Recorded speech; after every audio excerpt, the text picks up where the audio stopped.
મારા પગમાં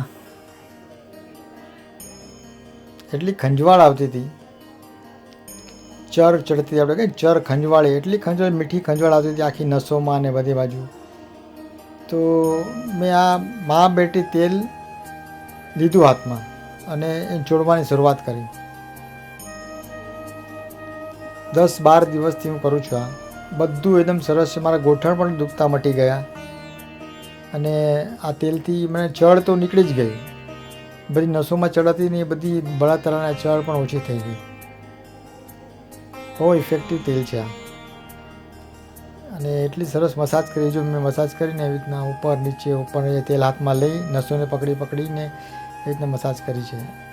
અને પછી મેં ગોઠણની પાછળની બાજુમાં એ ગોઠણ દુખતા હતા ને, તો ગોઠણની ઉપર બતાડો હોય, જો તમે જોયા રાખજો, હમણાં આવશે ગોઠણની મસાજ પણ આવશે.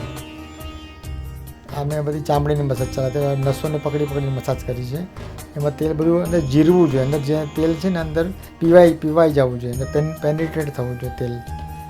તેલ દેખાવું ન જોઈએ, પણ તેલ બધું અંદર પી લેશે. પછી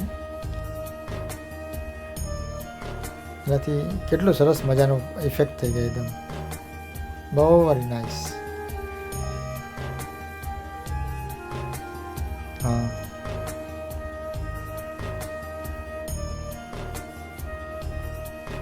અને બળતરા બી ઓછી થઈ ગઈ, ચડચડ થતી હતી, ખંજવાળ પણ ઓછી થઈ ગઈ.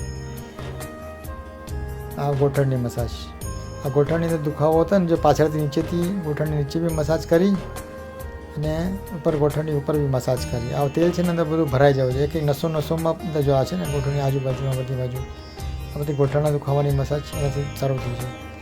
અને એવું તેલ અંદર પી જવું જોઈએ ને શરીરમાં, તે આમ દેખાવું જોઈએ, શરીરની ચામડીમાં બધું તેલ પીવાઈ ગયું છે ને,